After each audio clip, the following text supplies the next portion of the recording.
Very true. All right. Talking about someone who had a great performance this past weekend at UFC Des Moines, talking about a GOAT, talking about the number 9 ranked strawweight on this planet, one and only, Fight Bananas' own, Gillian the Savage Robertson. What's up, G? What is up? How are you? Doing good, my friend. How are you? Dude, I missed you so much Saturday night. I'm commentating boxing fights. Elle had to do the the ritual of the Fight Bananas post-fight winning conversation. So, G, I missed you immensely, but that smile speaks for itself. That was a good night. That was a good night. Yeah, I really can't complain. Kind of went pretty ideally. Honestly, I have a little bit of a black eye. I think it's on this one. And it's from sparring today, not from the fight. The shakes. Okay. I came out of there pretty undamaged, back to training, feel good. And yeah, it feels good to see a number 9 next to my name. Top 10 in the world. That's good. That's good. Grant, when are we going to be top 10, bro? When is this going to happen? Man, I'm trying. I was top 10 at one point, and then I completely dropped the ball against Bobby Green. So for me, I'm just working on building my way back, but it's going to happen soon. For sure. That's for sure. I think, Grant, you got top 3, number 1, championship written all over yourself. John, do you have to run, my man? Yep, he does. Okay, yep. There's John. He said he had a dip, and that was an Irish walk away. I did that actually Saturday night after the fights. We're having a couple maybe cold drinks by the bar, and I was like, no. All right, I had one. I got to get going. So there's my thing. Gee, incredible show, Iowa. So I didn't text you this, but I wanted to. I think I reached out to you once during the week. You looked like amazing. You sounded amazing. You felt like in a great spot. This is someone seeing your stuff through social media. Did you feel, and did you you could just tell you were in a great spot on fight week? Oh yeah, 100%. I feel like everything was just great. I was just super thankful for every single moment of it. My weight cut went absolutely perfectly. I woke up at 116.8 on weigh-in morning. So it was literally 0.8 I had to get off. I ended up sweating 2 pounds. So before I got on the scale, I had a little bit of pineapple and a little bit of water. So it's like I was able to rehydrate a little bit before I even got on the scale. That's insane. So it's like weight cut went absolutely perfect. Fight day, I've honestly just never been so excited to fight before. I was just ready to go out there and perform. A large part of it, I think, is being out of the apex. I just couldn't wait to be in an arena. I kept on picturing that moment over and over of just walking out. The energy in Iowa was absolutely insane. Literally from the first fight, the stands were almost packed, already, completely full from the first fight. It was great energy out there. And then obviously I couldn't have asked for my performance to go, I guess, more ideally. I was in and out of there, didn't take any damage, got a finish. So pretty ideal weekend. Oh, looks like he froze. Oh. Is G frozen? No, you're frozen.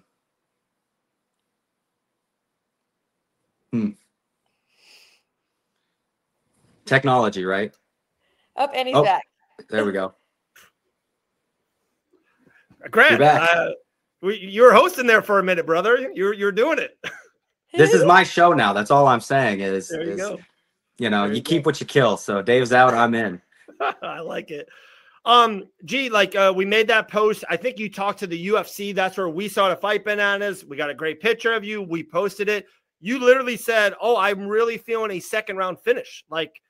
How did you know it? Were you waiting to go to the second round so you can absolutely be perfect and be right? Why did you think the second round was when you were going to get the job done? I think even the second part of that quote was, I think it might be a submission, but for some reason I'm feeling a TKO. Look at that. I didn't listen to the video long enough. I cut it. Even got it more pinpoint. Yeah. So if you look at my UFC record, I have 10 finishes total. 2 of them in the first round, 1 in the third, and the other 7 are second round finishes. So it seems to be I feel like my first round kind of find my holes, wear them down a little bit, and second round I'm always able to find the finish. So it's that seems to be my round. So I think it's a fairly safe bet to always bet on me for a second round finish. Let me make a note real quick. Gillian Robertson, second round finish. Okay. I got that note. I feel that way too. I feel like the second round is always my best round, where it's like people's power have gone down a little bit. I've got the timing of the fight going. The nerves have settled down a little bit. I'm the same way. And then the third round, I'm like usually up by 2, and I'm just like, man, don't screw this up. And I'm a little tired. Like, can we just get this over with? 5 minutes is a long time. Exactly. No, I feel like you said, I feel like it's like first round, you got to kind of feel them out a little bit, find where your holes are. And then the second round, you can capitalize. So, well, like, everybody's dangerous in the first round as well. Everyone is so dangerous in the first round. Oh, yeah. And it's like they have that little bit of extra energy, that little bit of extra adrenaline where they're trying to push a little bit harder. And then you can really wear them down and also just like mentally wear them down. I feel like it's like in this fight, Marina, I felt like was mentally ready to give up by the second round. Like even I felt like my second takedown was pretty far out, wasn't a great shot.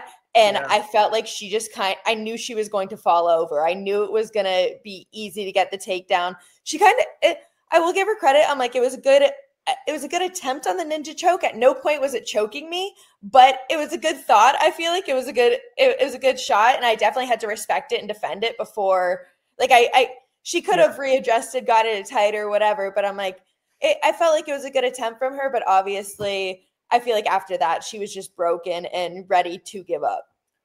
I got a Marina thing here in a second, but I know I saw you in the green room. I know you overheard it. I'm telling you, G, it's like I can't even express to you this feeling. I don't know, like it's more of a statement than a question to you. I'm literally calling fights. I'm in 2 states away from Florida. I'm calling boxing fights. And I'm having kind of strangers or guys, I just acquaintances, if you want to say, they like bring me their phone. They're like, look, Gillian just won. It's like, yeah, that's my friend. I'm the Gillian guy. It's so cool. It's like, I'm out of you 2 guys out of every fighter, anyone I've ever talked to, Grant and Gillian, everyone knows I'm the Grant guy. I'm the Gillian guy.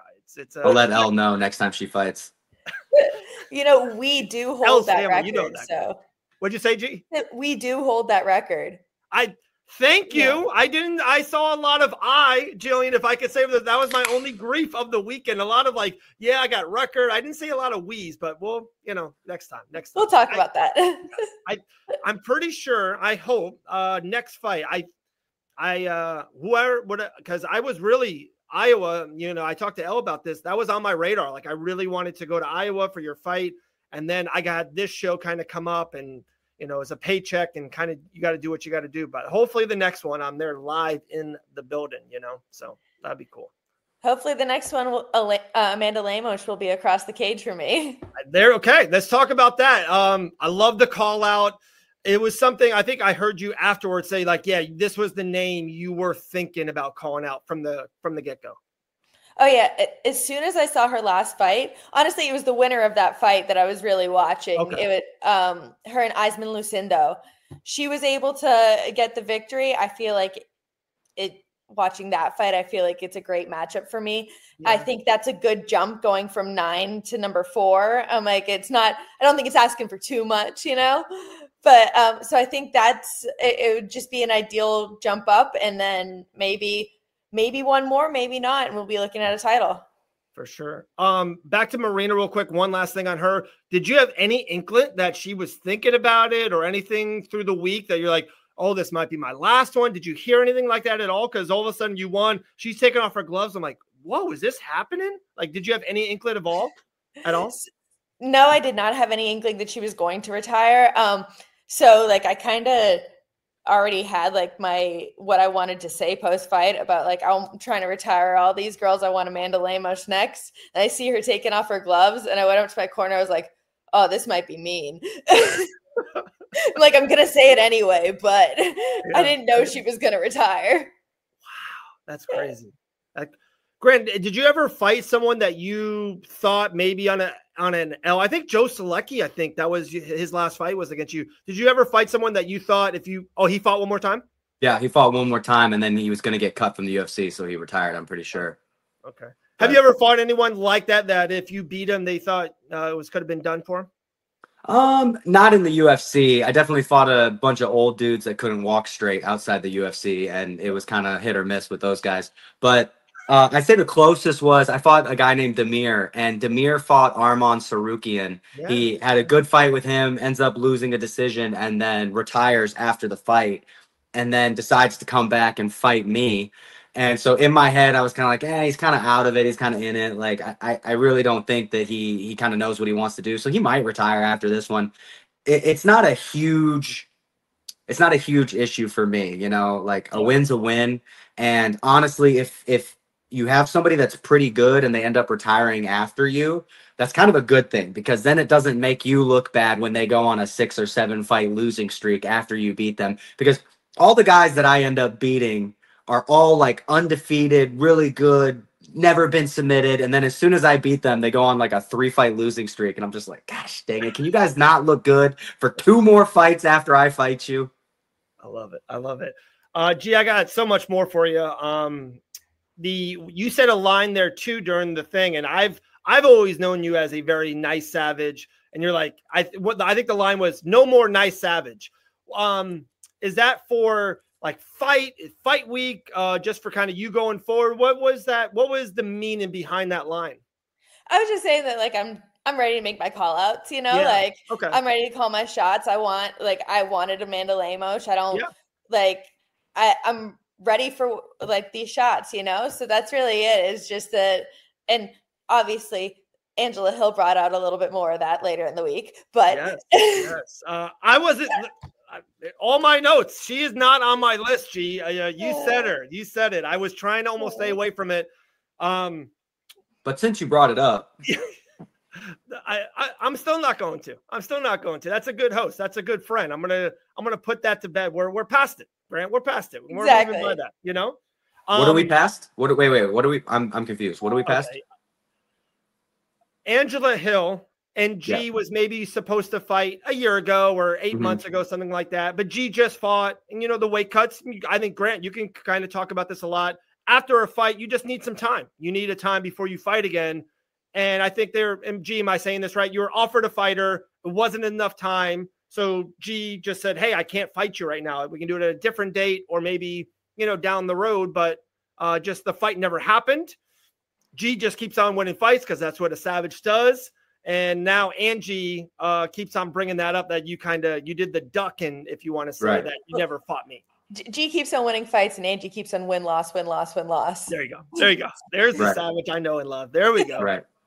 So so now Angela Hill, of course, after G wins, she's in the top 10. She's got a lot of buzz around her name, like always, at least from Fight Bananas land. But, you know, she's got a lot of buzz. So Angela Hill is bringing that up right now. Yeah, I'm not a big Angela Hill fan. So, yeah, we could talk on this podcast. Yeah, she's 0-3 on this. She's doesn't make the cut. One guy I'm a huge fan of, and maybe Grant, you are too, and I think G knows where I'm going with this. Charles Oliveira. So Charles Oliveira had a run in the UFC, maybe got in the UFC a little early, win, loss, kind of maybe moving weight classes, just not really finding his foot in. And then all of a sudden had one of the greatest lightweight runs in the history of the sport. And I've been saying, G's been saying that she's the female Charles Oliveira. And you know, got into the UFC maybe a tad early. G, if you were outside the UFC, you would be 9-1 or 9-0 when you got in here. Got in early on the Tough House.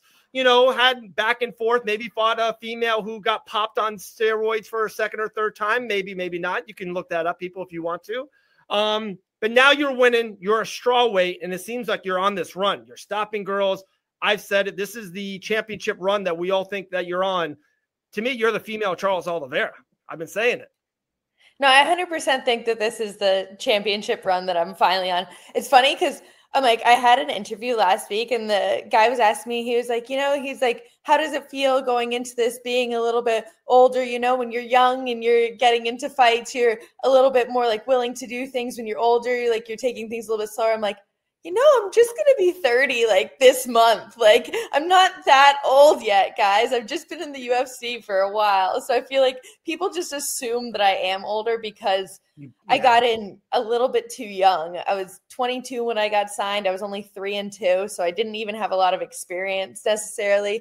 But, and I got all of that learning experience on the big stage. But I feel like now it's like, that was my 19th fight in the UFC. I've got everything that I need. I know what I've matured as a fighter, and it's like those UFC jitters aren't there anymore. It's like I've gotten all that out of the way, and I just feel like I said, like I've never been so excited to fight. Honestly, the worst part is sitting at the hotel and just the waiting game all day long. I feel like anxious sitting in the hotel waiting, but the second I get to the arena, I just feel like a kid at Disney World. I can't stop smiling. I'm so excited. I just love being there. It's just such a great opportunity to go out there and perform. Grant, if you have something next, please ask away. You mentioned the crowd like a couple times and just the how packed it was and how loud it was. Are you the next fight that comes your way, through Dean Thomas and he texts you on the WhatsApp? Are you going to be like, hey, is this in the Apex? Hey, is this a crowd? Does that matter to you? It does seem like you kind of, if I could say, elevate your game. You do have like this another savage level when there's a packed house. You kind of take the savagery to another level. Do you want to make sure you're with a crowd or an Apex main event? So I feel like if you want to be a champion, you have to perform anywhere. So you have to be ready for anything. If it's in like Abu Dhabi at 2 a.m. or if it's during COVID, we had absolutely nobody in there, absolutely no crowd. So I feel like no matter what, you have to learn to adjust to those things. It definitely is. I don't know if it's completely the Apex. I feel like it is some part of, for me, I don't know what it is. I feel like when I'm more nervous, more scared, I perform better. And I feel like this fight, I had a little bit more of that. Like I respect Marina. I like literally all week long, I was telling myself, I'm like, you're going to get cut. It doesn't matter. You stay in her face, you walk forward. Like I was expecting her to come at me with elbows and knees and things like that, where I'm like, I have a lot of respect for Marina, and where I feel like that really elevates my game and makes me, every time I am like more nervous for a fight, I guess necessarily, that's when I perform better. But the Apex also might be part of it. So it's like, it's definitely something that I might need to get over mentally. But if I want to be a champion, then I have to get over it. Like you have to be able to perform anywhere, anytime, like all over the world, if you do really want to be a champion. The belt is literally called the World Championship, not the American Championship, not the Apex Championship. If I want to be a world champion, I have to be able to fight anywhere in the world at any time. So like I love that mentality. I enjoy the Apex. I feel like I'm one of the very few guys that like actually enjoys the Apex. People are usually booing me anyway, so it's like the less people there, the better. But I treat fight day as casually as I can. I try to I watch cartoons, I hang out with my wife, I'm joking around. The looser that I can be going into the fight, it seems like the better I do. And so for me at the Apex, I'm super comfortable with the Apex. I'm super comfortable with everything there. I've been there a million times. It's just like another day. It's almost like a training session for me. But you're absolutely right. Being able to step on any canvas in any country, any continent in the world, and be able to perform, that's what makes a world champion. So like a lot of respect for that. Yeah, like you said, fight day, literally I ended up getting a couple coloring books from the hotel gift shop, and that's what I was doing all fight day, was just coloring. When I fought Joe Selecki, Elle and I started the Scooby-Doo Zombie Island movie, and we got like halfway through, had to leave for the venue, got done, came back and finished the movie. It was just like another day, I was watching School of Rock too. That was the movie. Love that. Was my love that. Yeah. That's a great Jack Black movie. Exactly. Top two. Could be his best too. Could be his best. Yeah, could be. I'm a big Kung Fu Panda fan though. Okay, yeah. Those are great. There's a great post. Jack Black had to pick his movies out of like what was his favorite out of his own movies. It was a great post. What was his favorite? They never got down to the finals, but he picked School of Rock over Nacho Libre. He heard like that's like his two biggest. I've never seen Nacho Libre. Nacho Libre, I tried to put on with my boyfriend recently, and we got like 20 minutes into it. He's like, I just can't do this. It's too much. Yeah, I'm kind of the same way. I've seen those trailers, and my brother tried to get me to watch it, and I was just like, I'm gonna go play with Legos. Well, we all know, Grant, you don't watch anything that anyone ever tells you to, okay? Someone has a great You're show still for you. on this. You're Nope, still on this. I'm not on it, Grant. Oh my gosh. Not on it. Oh my God. Grow up, David. Grow up. Not on it. G, did you see or hear, maybe you talked to Dean about it personally. Dean's was on Anik and Florian's show during the week. They had a great thing on you. And then even afterwards, of course, you win. And Anik and Florian brought you kind of back up from that. Did you kind of see that whole segment? I saw a little clip on Instagram from the segment previous to the fight. I didn't see the segment after the fight, though. Yeah, they were very high on. Finally, John Anik is listening to Dave Van Auken over here at Fight Pass. They're like, dude, we didn't really knew how great she was and the savage, and she was talking, and I was like, yeah. This has been a 5-year thing, guys. Yeah, this is she's been under the organization this whole time, John. So great. It's longer than that now. I'm like, we're going on year 8 here. It's crazy. Love it. Did you see anything else on UFC Iowa? Of course, the thing that kind of came from your show even was even higher than Corey Sandhagen's win was kind of Bo Nickal's loss. That's what kind of everyone's talking about. Did you see any of that? Or of course, Corey Sandhagen, I know you were kind of a fan of Corey, rooting for him. 2 big outcomes there. Yeah, I think I saw a little bit of the Sandhagen fight. I saw the finish. I think Sandhagen is approaching the game very smart now. Yeah. And I think he has a very smart corner too. I was saying that before the fight. I love Ryan Hall and Trevor Whitman in the corner there. I'm like, I feel like, I thought it was an impressive performance by him. And I kind of expected the Bo Nickal fight. I honestly thought it might have been a submission. I expected Reinier de Ridder to win. Wow. But okay. I just feel like Bo's been, I don't know, pushed a little bit too hard, too fast. I don't really feel like he's necessarily, I don't know, proved himself in any way. Not saying that de Ridder has necessarily, but he's had 2 quick wins in the UFC. Now this is a 3rd, but where I feel like he is kind of proving himself now. The thing that I saw, and I think we can all go back to it now, like afterwards, de Ridder was a 2 weight class champion for 1. That was his 27th professional MMA fight. Like the guy's just been around forever. He's done that walk, been in the cages, been winning first rounds, losing first rounds, kind of just going back and forth. And Bo just hasn't done that much especially in the octagon. A couple of his wins were, now against the best competition really early. He just needs more time. He just needs more seasoning. And I don't want to say shocked, but I thought Bo was going to win. I did predict Bo beforehand. And then afterwards, I'm like, yeah, wow. de Ridder just went right through him. Yeah, I definitely thought that this was his first, very tough matchup for him. Yeah. Yeah, I see what you guys are saying.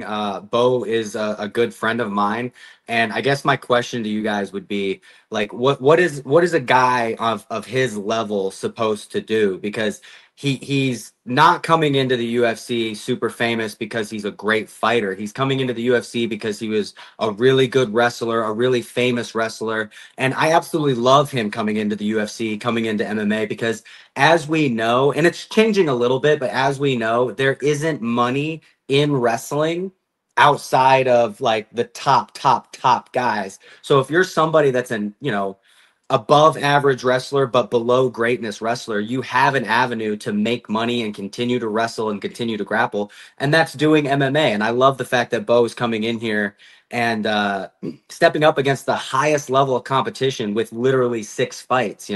I think that he does need more time. He needs more time to develop, but he was never going to get with how famous he is in wrestling. He was never going to get that regional scene. I was 11-1 before I got my Contender Series fight, and I was 8-1 as an amateur, and then I had 22 backyard fights before that. So I was able to gain all of that MMA experience before jumping onto the big show and then fighting these higher level guys. And I would say that Bo has more attention on him, more eyes on him, so he has to deal with that pressure a lot more. I don't think I totally get what you guys are saying. I don't think he's getting enough credit for what he's done with literally 8 fights. Grant, my thing is, I don't think he should. The only thing he should change is actually fight more. I think he kind of sometimes goes away too much. I don't mind the loss thing at all. You know, I know it sounds cool. You two guys are my absolute favorite fighters in the world. You guys are my 2 world champions. You know, Grant, you have 1 L recently. G, you have a couple L's. L's don't bother me at all. I think you guys are better than ever right now in May of 2025. I'm not discouraged about Bo's L. Not at all. The one thing I will say, I was discouraged on what I saw in there and the level, and just when you got hit a certain way, he was like, no, like back to I didn't see Bo fighting. I saw Bo competing. And when the competition wasn't going well, I'm not going to use that Q word. I just saw this isn't my natural spot. Like, he just seemed like he was out of sorts. And I think the only way he can get that is probably more of that. So I just want to see, and I think let's look at Bo's last 2 or 3 fights. He takes these mega gaps, and it's probably not Bo's doing. He just needs to fight more to get more organic in there. So how is Bo supposed to get more experience?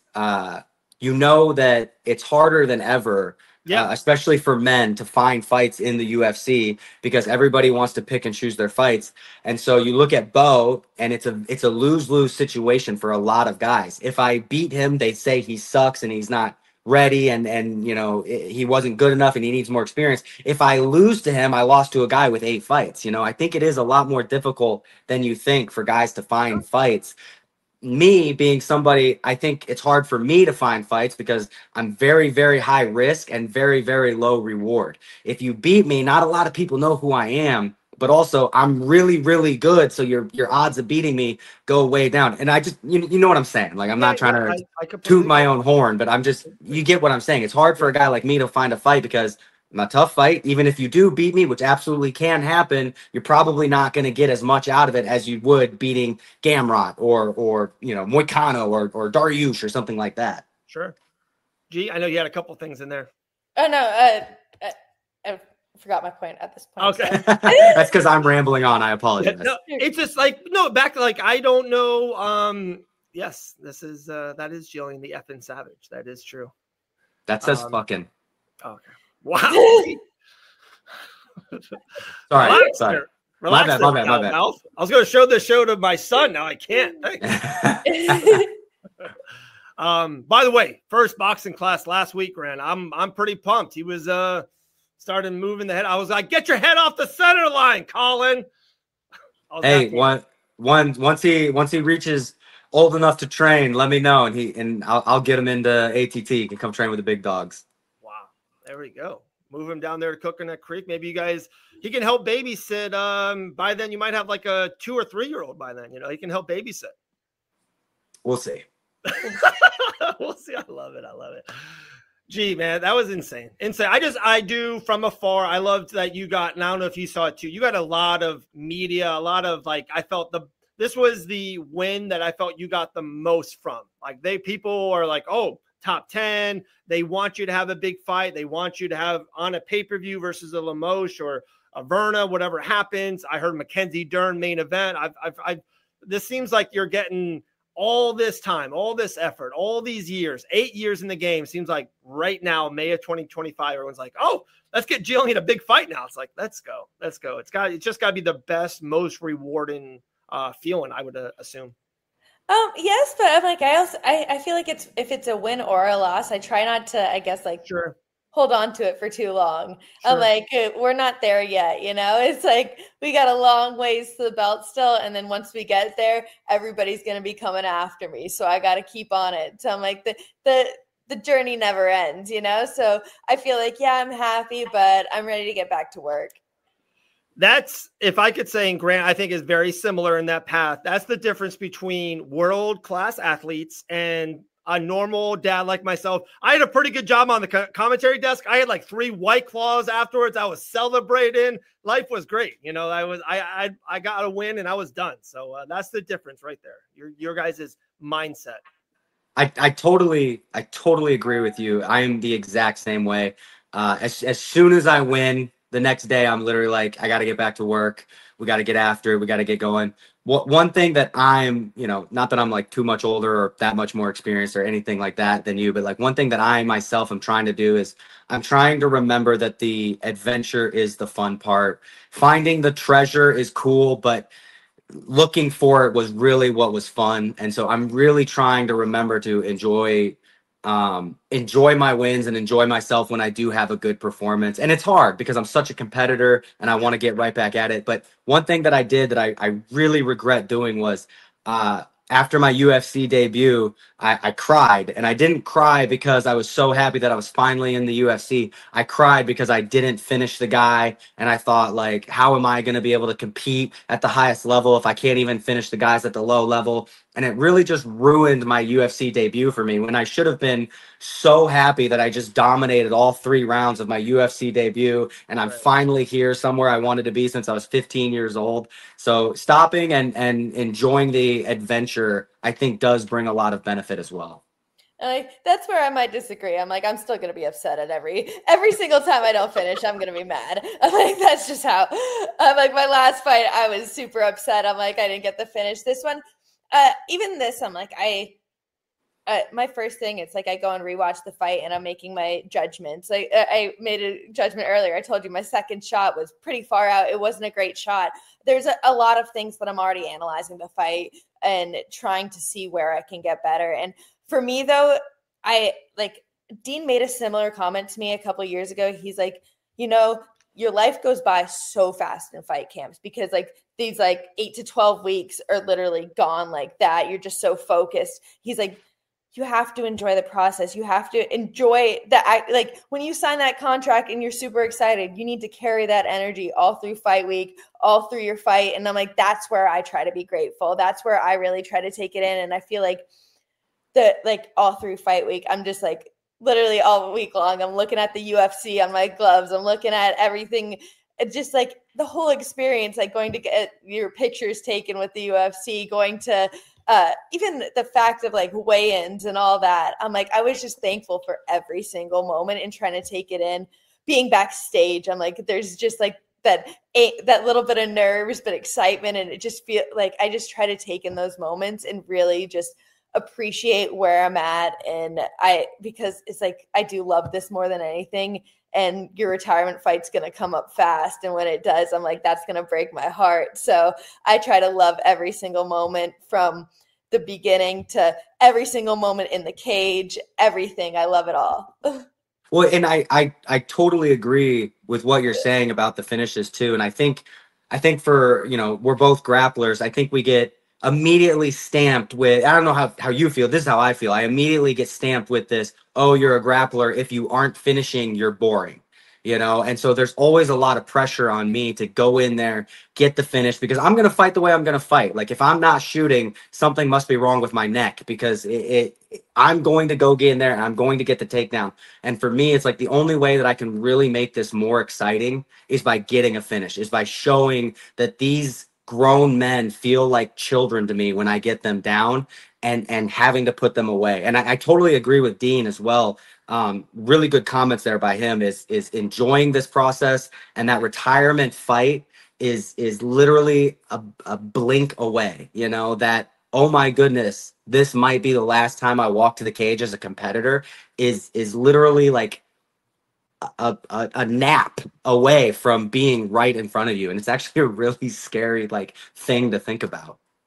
Oh yeah, 100%. I feel like with the decisions too, I'm like, just the way my career has went in the UFC, I think I've just made such a habit. Well, I've 10 finishes, 3 decisions, where it's like when I do reach that decision, it just doesn't feel like I've really reached my potential. Oh. Right. Totally agree. Well, you guys said it a lot better than I'm probably going to say it, but dude, incredible. You guys are just saying so much about journey stuff and adventure stuff and all this. Because we're old. Yes, well, me especially, but Fight Bananas, it's been 7 years ago. I still don't know what the end in is. I don't know what will be the end of all this. And it's amazing some of the stuff I have done personally, but I was just in this moment right now. I'm literally talking with my 2 favorite people, my 2 favorite fighters in all the fight game. We're just laughing, going back and forth with it. It's the best. I'm so appreciative of both of you guys, and I think both of you guys know that very much. it's crazy. All three of us in a weird way are living all of our dreams, and it's awesome that it can all intersect once in a while. What a life, guys. What a life. Top 10 strawweight in the world. One of the best lightweights, soon to be world champion. Probably a new champion, by the way, Grant. Everything I've been hearing. It's Ilya and Charles Oliveira headlining UFC 317 coming to a Las Vegas arena near you soon. Crazy. Is that confirmed? 1, 2, Yeah, is that interim or is that? No, so everything we've all been on this, right? Islam wants to move up to welterweight, and he's waiting for Bilal to, I hate to say this, maybe lose. I just heard today that he's moving up regardless. Like, he's moving up, and they're going to make 317 for the champion. They want this fight to happen because if Jack Della Mena wins, they can say, hey, Islam's moving up fighting for the champion. We got Ilya and Charles. I think Islam's moving up regardless, even if Bilal wins, and I don't know what they're going to do up there. That might get funky, and they're going to let that go. But, it looks like it's going to be Ilya and Charles will headline 317. I'll tell you what's going to happen if Islam does move up to 170. He's going to fight Bilal. Listen, I've been in this game for a long time. I've trained with a lot of Russians. And listen, let me finish my sentence before you start judging me. These Russians are my teammates and my friends, but that doesn't necessarily mean that they think I'm their teammate and friend. Yeah. They are very pro each other. So we could have the same religion. We could train in the same gym. We could train with each other for 15 years. But if you aren't also Russian, there's a part of me that's okay fighting you. And I absolutely think that Islam Makhachev, assuming Bilal Muhammad wins, and assuming Islam goes up, will be Bilal Muhammad's next fight, and I don't think he's going to have a choice. I totally agree, and like I said, I fell asleep twice watching that countdown show. One of the things that I stayed up when I watched it, Bilal Muhammad made a new gym. Like, he is not training over there anymore with those guys.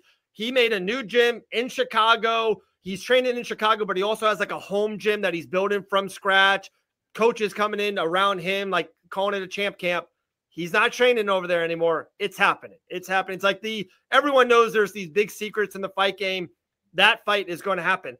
I don't know if it's going to be next because I think all three of us have Bilal winning, right? I think. Yeah.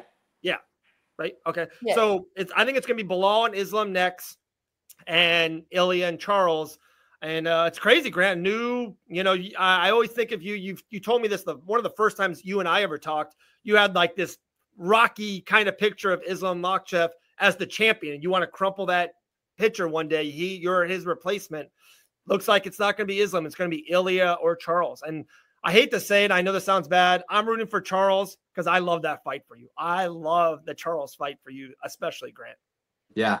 I mean, I've always said this. I don't care who I beat to become world champion. If I beat Islam Makhachev and become world champion, or I beat my mom to become world champion, I'm still world champion. You have to remember the golden rule. He who has the gold rules. So that's what it's about for me. I don't care about the past.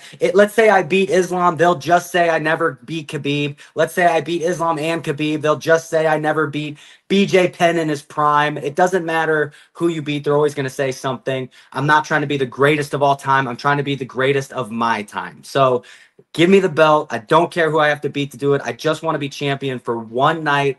One night I could put my head on my pillow and go to sleep saying that I am the best fighter in the UFC. That's what I want. The echo is too loud. The best. Well, we're closing it. We're calling it a show. I'm not going to do anything after this. I can't do any better on Fight Finesse than talking with Gillian and Grant Dawson at the same time. We've had some of the best fighters in the world, maybe like Poirier and others. Doesn't matter. These are my two favorite people on the planet in the fight game, other than my baby sister, Elle Dawson. But love you two guys very much. You're the best. G, you had the best weekend ever. So happy, so proud of you. It's the first thing I texted you, just how proud I was. Grant, can't wait. Hopefully, fight news in the horizon. We'll see, maybe July, August, September, October. I don't know. One of those months you'll fight, right? It's going to happen eventually. They can't say no forever. Awesome. Appreciate you both, guys. We'll see everyone next week, next Tuesday. Hopefully Elle feels better soon, and we'll see everyone next Tuesday day. Later.